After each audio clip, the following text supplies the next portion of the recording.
My sister sent a mysterious package to my barracks, my commander ordered me away, and what I found forced her to face catastrophic consequences. I am Harper Williams, 27 years old and a sergeant in the United States Army stationed at Fort Benning. I grew up in Oak Ridge, Michigan, a small town where everyone knew each other. Our family was normal, I guess, until I turned 12. That was when my parents decided their 20-year marriage was beyond saving. The divorce split more than just our family home. It split me and my sister Jessica apart. She was 16 at the time, 4 years older than me, and chose to move to California with our mother. I stayed in Michigan with our father. That physical distance quickly grew into an emotional one. Jessica and I, once inseparable despite our age difference, began living completely different lives. Every time we talked on the phone, the conversation felt more strained. She would tell me about her art classes and the new friends she was making in San Francisco. I would talk about my soccer team and helping Dad with his construction business. Simple conversations, but they highlighted how different our worlds had become.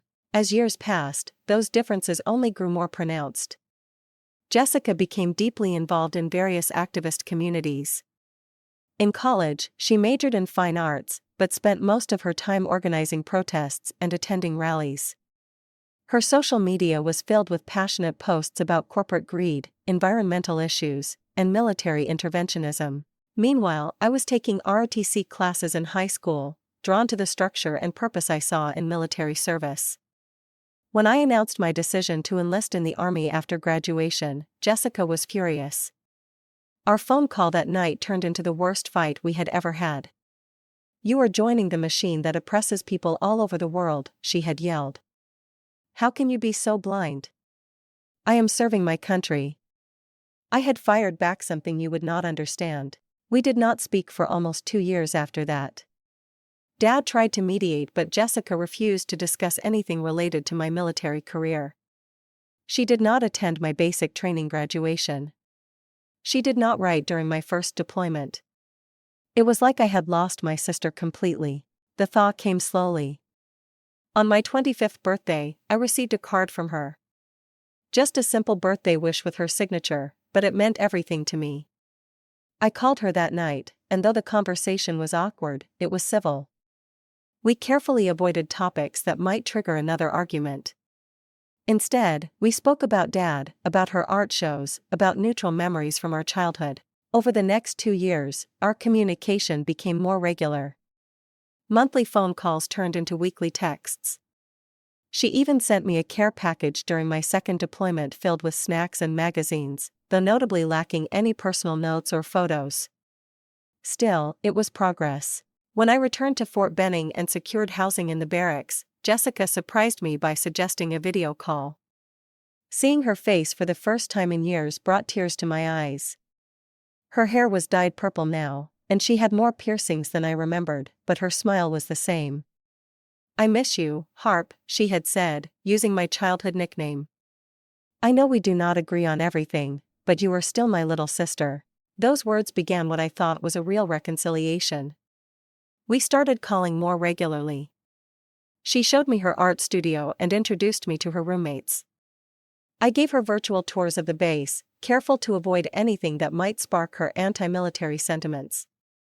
We reminisced about camping trips with our parents before the divorce, about the treehouse Dad built us, about the secret language we had invented as kids. As my 27th birthday approached, Jessica became mysteriously excited during our calls. "I am sending you something special," she had told me.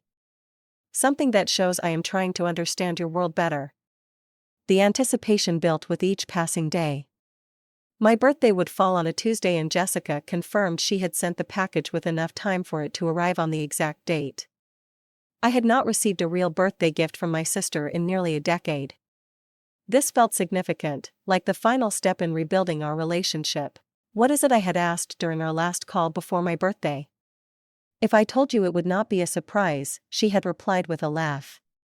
"Just promise you will open it in private, okay? It is personal." I promised, never imagining that this request would later take on a sinister meaning. In those final days before my birthday, I allowed myself to believe that the past was truly behind us, that Jessica had accepted my choices, even if she did not agree with them, that we could be sisters again without politics or ideology standing between us. How desperately I wanted to believe that my sister had changed. How blind I was to the signs that she had not. Life at Fort Benning followed a predictable rhythm. Reveille at 0500, physical training until 0630, breakfast, then duties according to the day schedule. As a sergeant in charge of a small logistics team, my days were filled with inventory checks, supply coordination, and endless paperwork.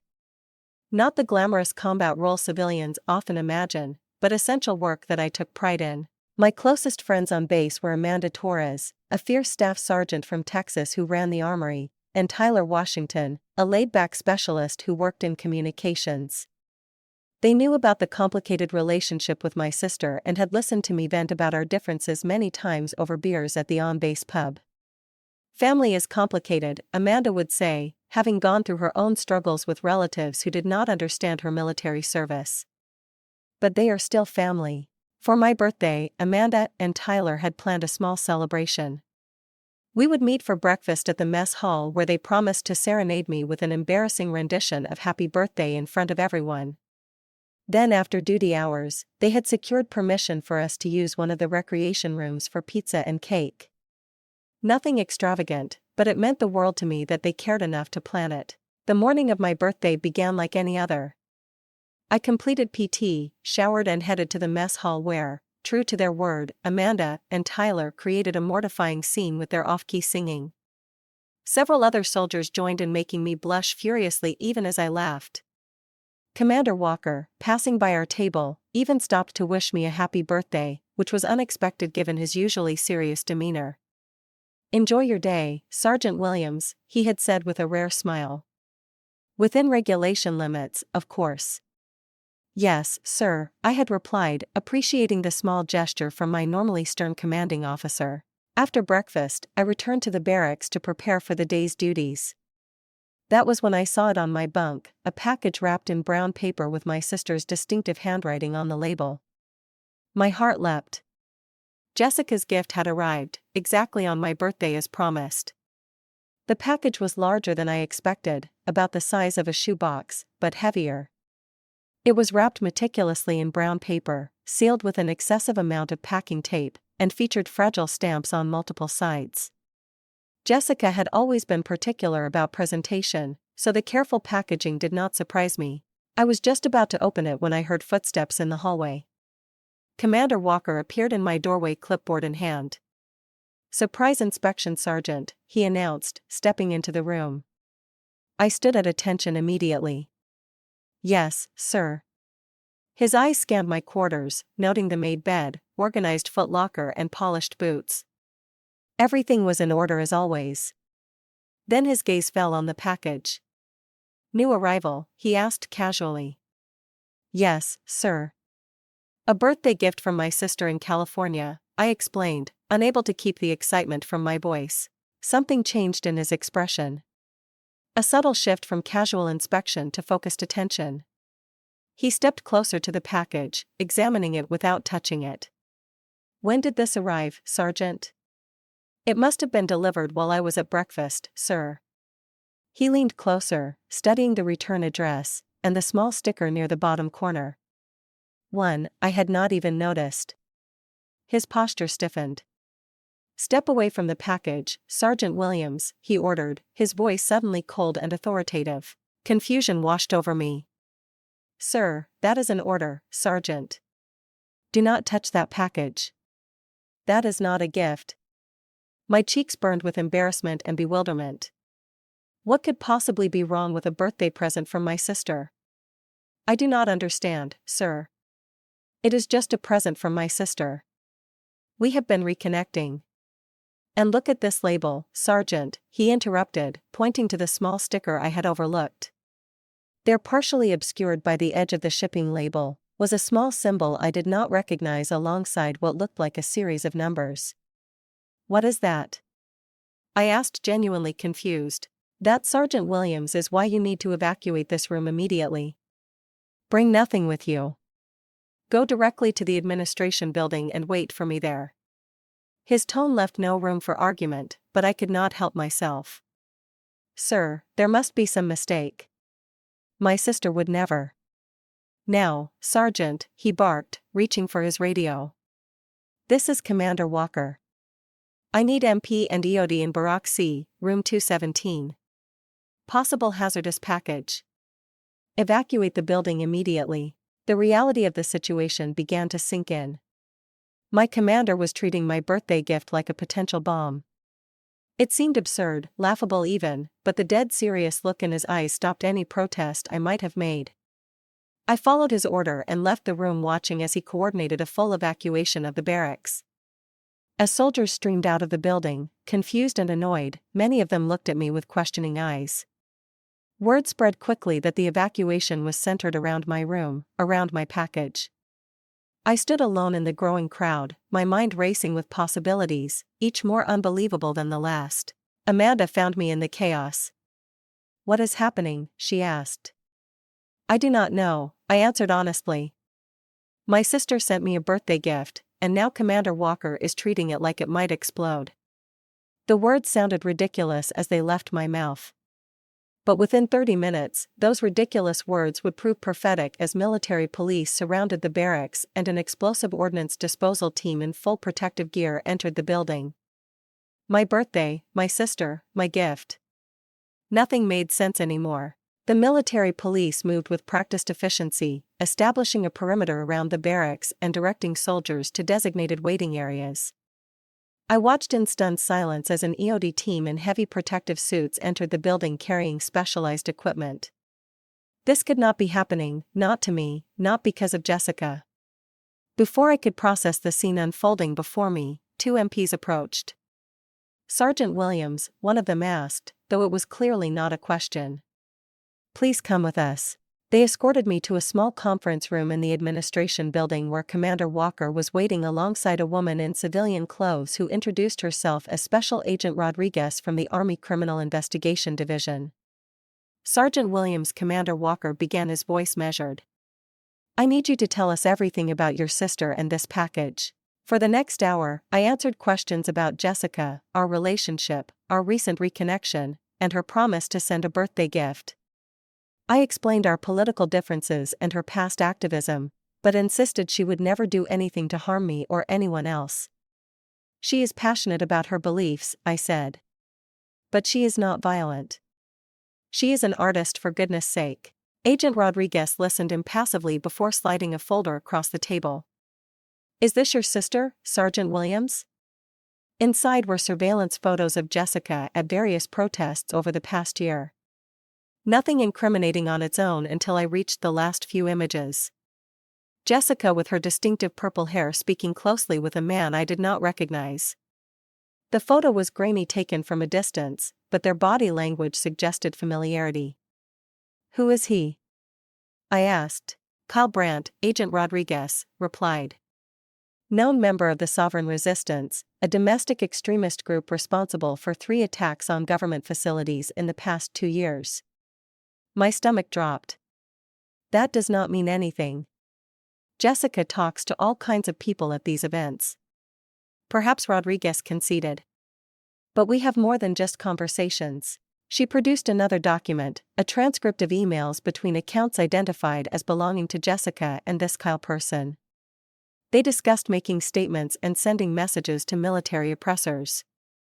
The language was vague enough to be dismissed as activist rhetoric, but in the context of a suspicious package sent to a military base, it took on a much darker meaning. "This must be a mistake," I insisted, my voice shaking. "Or, you are misinterpreting. Jessica would never send anything dangerous to me. I am her sister. The EOD team will determine what exactly was sent," Commander Walker said. "In the meantime, we need access to your phone and personal computer. Am I under investigation?" I asked, the reality of the situation finally hitting me. "We are investigating the package and its origins," Agent Rodriguez clarified. "Your cooperation will help us determine whether you have any connection to its contents." The implication was clear. They were considering the possibility that I was complicit, that I had somehow coordinated with my sister to bring something dangerous onto the base. The very thought made me sick to my stomach. I surrendered my phone and laptop without protest, knowing I had nothing to hide. While they were being examined, I was kept in the conference room alone with my thoughts and growing fears. Hours passed. Outside the window, I could see the activity around the barracks continuing. More officials had arrived, including what looked like FBI agents in distinctive windbreakers. Finally, Agent Rodriguez returned, her expression grim. "The EOD team has secured the package," she informed me. Initial analysis detected trace elements consistent with explosive materials. The world seemed to tilt beneath me. "That is impossible," I whispered. Additionally, she continued, as if I had not spoken, "We found communications on your sister's social media accounts that suggest connections to multiple members of known extremist groups advocating violence against military targets." "No," I shook my head vehemently. "No, you are wrong. Jessica is loud and opinionated, but she would never." "She has been taken into custody in San Francisco for questioning," Rodriguez interrupted, concurrent with our operation here. The floor seemed to drop out from under me. "Jessica arrested. A package containing explosive materials. My barracks evacuated. My integrity as a soldier questioned." It was too much to process. "Can I go back to my quarters?" I asked weakly. "Not yet," Commander Walker answered. "You will be temporarily reassigned to different quarters while the investigation continues." When I was finally allowed to leave the administration building, escorted by an MP, to temporary housing in a different barracks, it was well past midnight. The corridors were empty, but I could feel the weight of invisible eyes. News would have spread throughout the base by now. The whispers would have begun. That night, alone, in an unfamiliar room, I stared at the ceiling until dawn, unable to sleep. My phone had been returned, cleared of suspicion, but stripped of data for the investigation. It buzzed once with a text from Amanda. "Whatever this is, I am here for you." One small lifeline in a sea of uncertainty. I clung to it as tears finally came hot and relentless against my pillow. The next morning, I reported for duty as ordered, though Commander Walker had placed me on restricted administrative tasks pending the investigation. The moment I walked into the logistics office, conversation stopped. Colleagues who normally greeted me with casual banter suddenly found their computer screens fascinating. Only Tyler approached, offering a quick squeeze of my shoulder before returning to his station. Williams, my direct supervisor, Lieutenant Pearson, called me into his office. "You will be handling supply requisition paperwork today at your desk." The assignment was clearly designed to keep me isolated and away from sensitive areas. I nodded and took the stack of forms he offered, returning to my desk, where I could feel curious and suspicious glances directed at me throughout the day. During lunch, I sat alone until Amanda boldly joined me, placing her tray across from mine with deliberate nonchalance. "People are talking," she said quietly. "What are they saying?" I asked, though I already knew. "That your sister is some kind of terrorist, that you might be involved." She met my eyes. "I told them that is complete garbage." I managed a weak smile. "Thank you. Is she really in custody?" I nodded, pushing food around my plate without eating. "They said she has connections to extremist groups, that the package had explosive materials." Amanda whistled low. "Do you believe it?" The question struck me hard. Jessica had always been extreme in her views, but I had never imagined her crossing the line into actual violence. "I do not know what to believe anymore," I admitted. After duty hours, I returned to my temporary quarters to find Captain Lewis, a military attorney, waiting for me. He had been assigned to advise me during the investigation, he explained, though he emphasized I was not currently charged with any offense. "I have updates on this situation," he said once we were seated in the small room. "Your sister Jessica Williams has been formally arrested in California. The package she sent contained what our experts are calling component parts that when assembled could create an incendiary device. That makes no sense." I protested. "Why would she send something like that to me?" "That is what we are trying to determine," Lewis replied. "Investigators have uncovered communications between your sister and members of the Sovereign Resistance Group. They appear to have been planning coordinated actions against military installations." My head spun with the implications. Are you saying my sister was trying to use me in some attack? I am saying that is one theory being investigated. He confirmed. There was a note found in the package sealed in a separate envelope. It contained instructions. What kind of instructions? I am not at liberty to share those details yet, he said. But they indicate knowledge of base layouts and procedures that would not be available to civilians without inside information. The accusation hung in the air between us. Had Jessica been trying to use our reconciliation to gather intelligence? Had every question about my life on base, every virtual tour, every seemingly innocent conversation about my duties been part of some larger sinister plan? I never told her anything classified, I insisted, never anything that could be used to harm anyone. Even general information can be valuable in the wrong hands, Lewis pointed out. Base routines, security measures, personnel movements. After he left, I broke down completely. Every memory of my recent conversations with Jessica now seemed tainted, potentially manipulated. Had her sudden interest in reconciliation just been a ploy to exploit my military position? Had I been nothing more than a potential asset to her cause? That night, I received a letter from my father. Somehow, word had reached him about Jessica's arrest and the package sent to me. How could you not see what she was becoming? He wrote. All those protests, all those radical friends, you were in a position to notice the warning signs before things went this far. His words cut deeper than any accusation from the military investigators. He was right. I should have seen it. Should have recognized that Jessica's political fervor was escalating beyond passionate activism. But I had been so desperate to rebuild our relationship that I had ignored the red flags, dismissed her increasingly radical statements as just Jessica being dramatic. Sleep became impossible. Nightmares plagued what little rest I managed to get. In them, I opened Jessica's package to find not a bomb, but a music box playing our favorite childhood song, only to have Commander Walker smash it, insisting it was dangerous.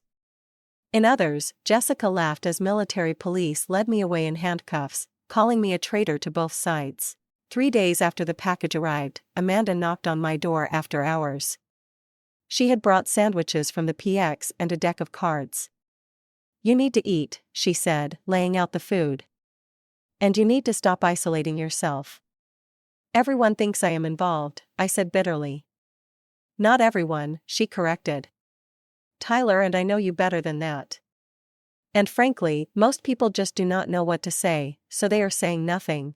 I have been trying to figure out when Jessica changed, I confessed as we ate.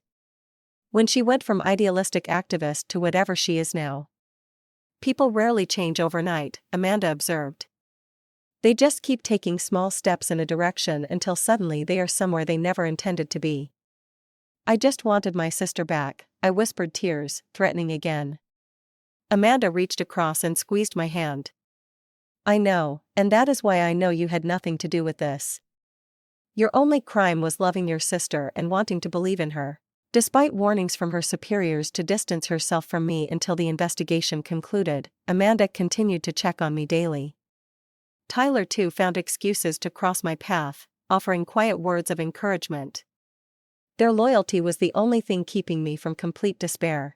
Then came the day I had been dreading. Agent Rodriguez informed me that they had arranged a video conference with Jessica, now held in a federal facility, awaiting charges. They hoped that speaking with me might encourage her to provide more information about her associates and plans. You do not have to do this, Captain Lewis advised me.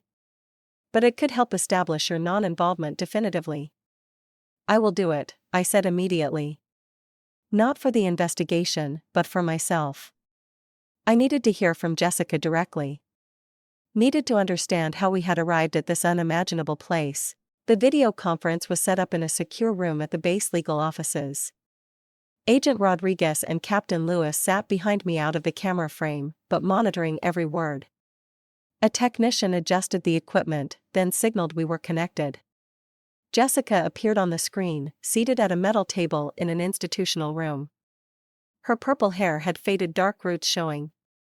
She wore a standard-issue jumpsuit, but her posture remained defiant, chin lifted in the stubborn way I remembered from childhood arguments. "Hello, Harper," she said, her voice unnervingly calm. "Why?" I asked immediately, unable to contain the question that had tormented me for days. "Why would you do this?" She tilted her head, studying me through the screen. "Because someone has to take a stand against the military-industrial complex. Someone has to make a statement that will actually be heard by sending explosives to your own sister." My voice cracked with disbelief. "They were not supposed to be found," she said matter-of-factly. "You promised to open the package in private, remember? There was a note inside with instructions." The casual way she confirmed her intentions knocked the breath from my lungs. "Instructions for what?" "For how to use the components," she replied. "It was a test, Harper. A chance for you to prove where your true loyalties lie." "My loyalties," I repeated incredulously. "Jessica, I am your sister. How could you use that relationship to try to turn me into some kind of terrorist?" She leaned forward, suddenly intense.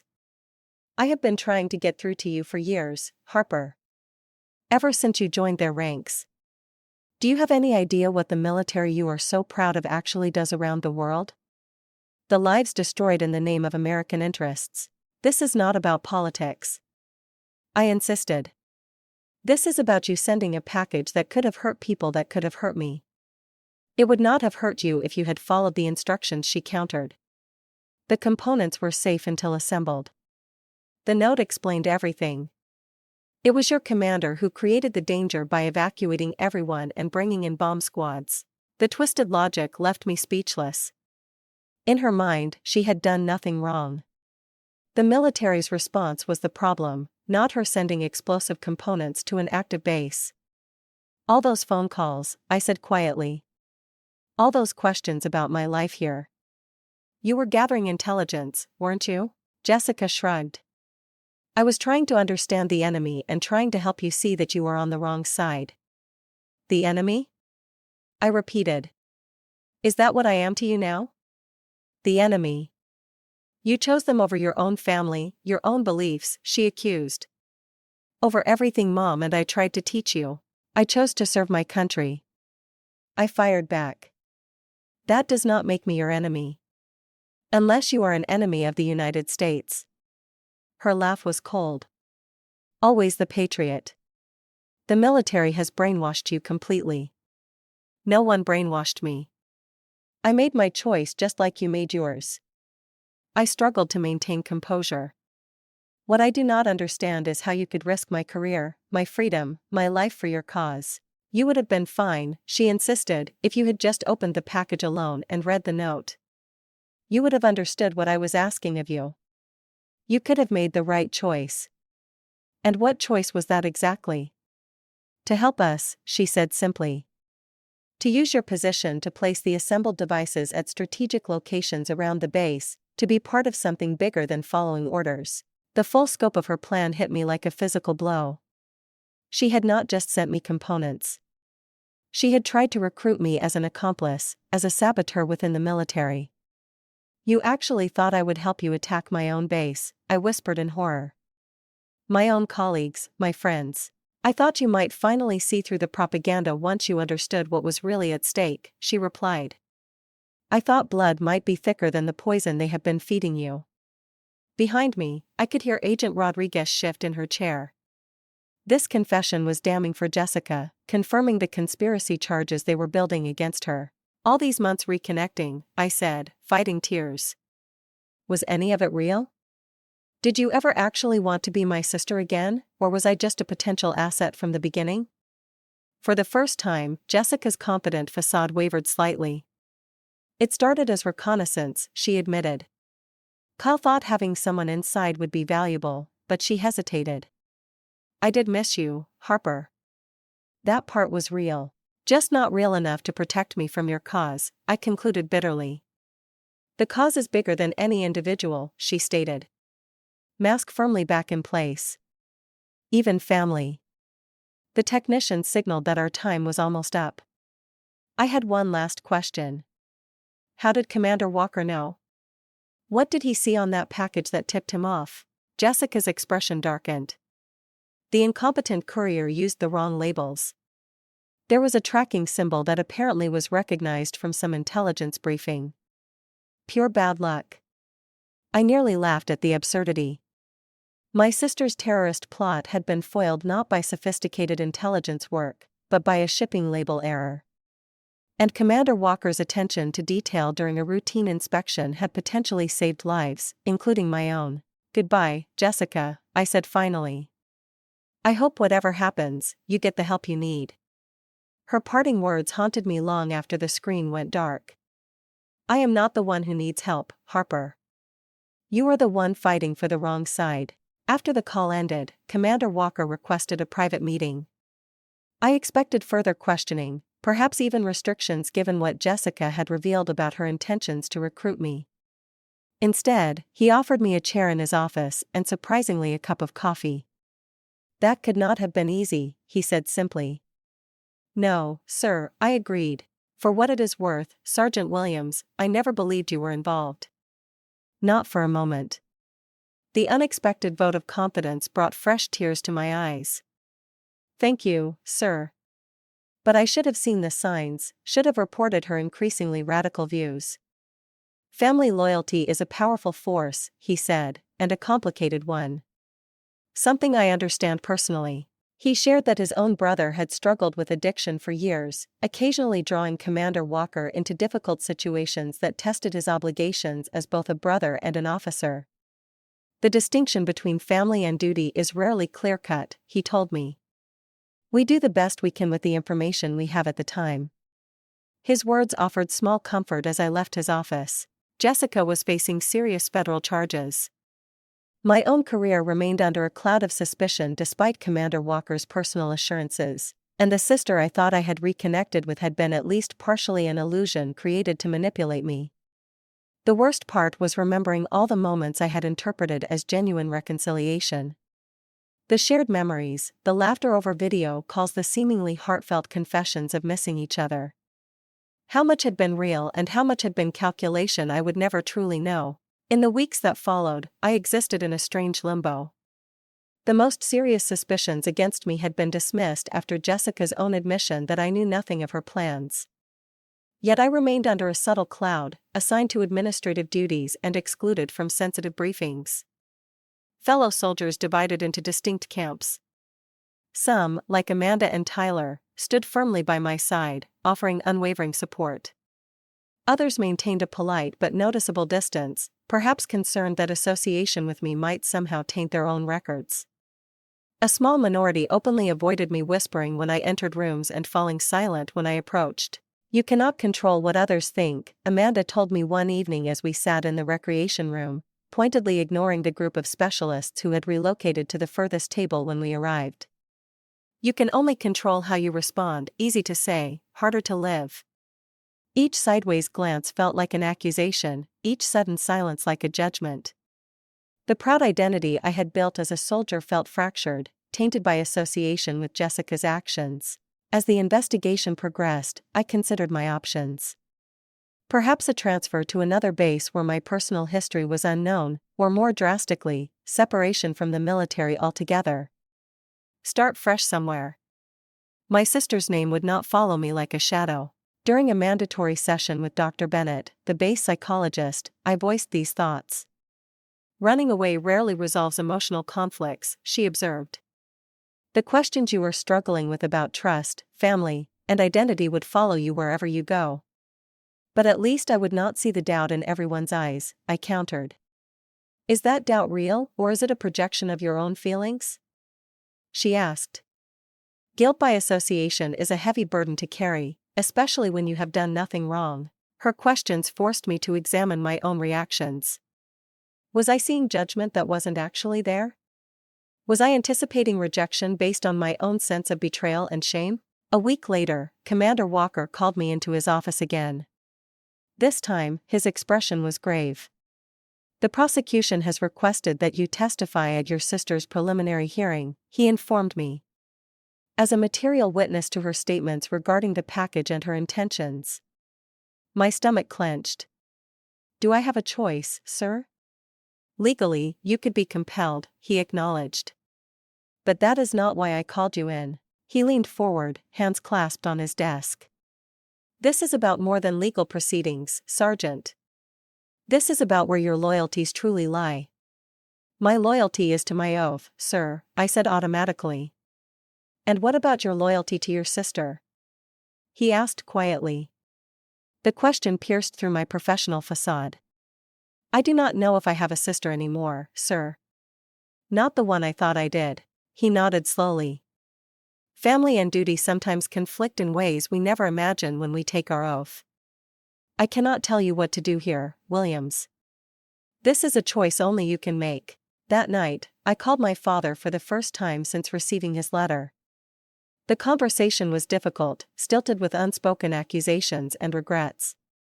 I am sorry for what I wrote, he said eventually. It was not fair to blame you for not seeing what was happening with Jessica. But you were right, I admitted. I ignored the signs because I wanted so badly to have my sister back.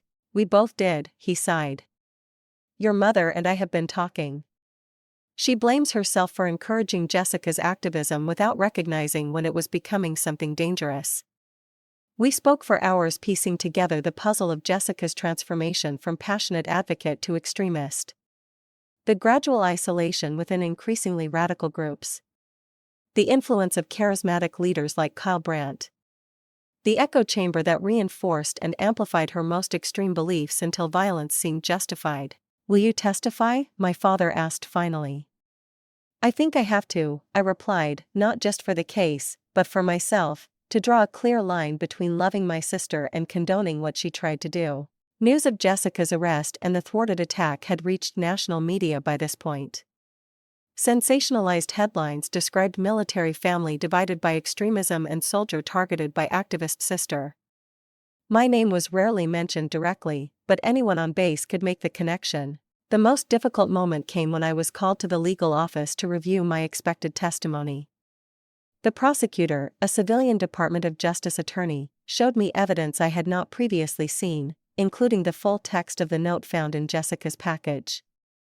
Your sister Harper, it read in Jessica's familiar handwriting. This is your chance to make a real difference. Inside this box are components that when assembled according to the enclosed diagram will create 3 incendiary devices.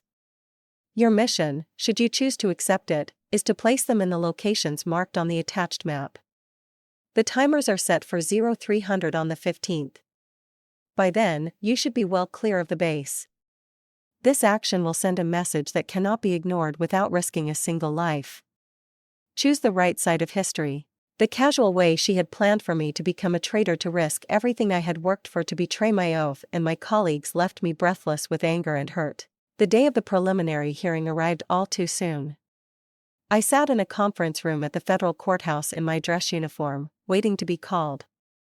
Through the window, I could see media vans parked outside, hungry for images and sound bites about the soldier sister testifying against the radical activist.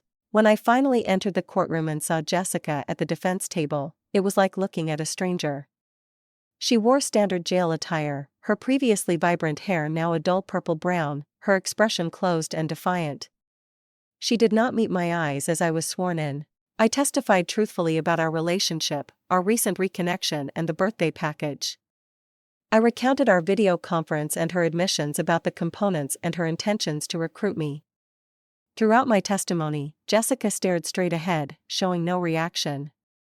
Only when I was asked about her political views did she finally look at me, eyes narrowing, as I described her increasing radicalization. During cross-examination, her defense attorney tried to paint her actions as misguided political expression rather than terrorism. Isn't it true that your sister never intended for anyone to be harmed by these devices? He asked. According to her, yes, I responded carefully. But sending explosive components to a military base put many people at risk regardless of her stated intentions. As I stepped down from the witness stand, Jessica finally spoke, not to the court, but directly to me. Family traitor, she hissed. Just loud enough for me to hear as I passed the defense table. I paused, meeting her gaze.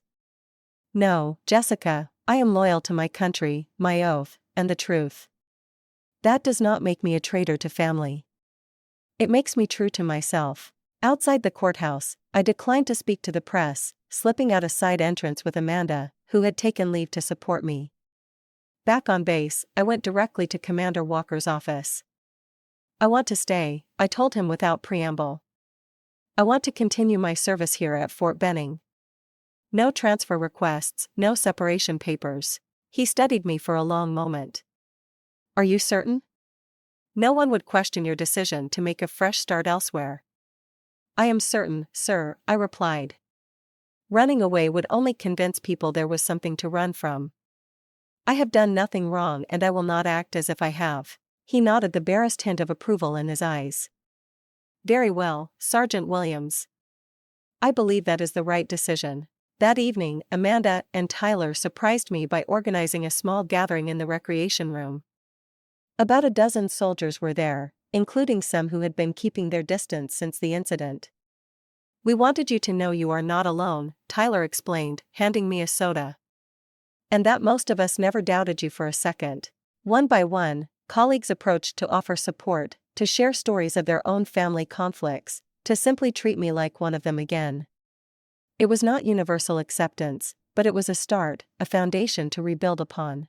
1 year later, I stood at attention in the base auditorium as Commander Walker pinned the staff sergeant insignia to my uniform.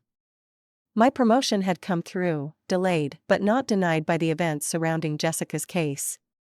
"Congratulations, Staff Sergeant Williams," he said formally, stepping back to salute. I returned the salute crisply.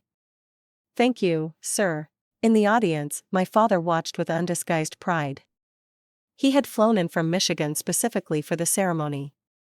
Our relationship stronger now than it had been in years. After the formalities concluded, he embraced me tightly. "Your mother wanted to be here," he said. "But the timing with Jessica's sentencing—" "I understand," I assured him.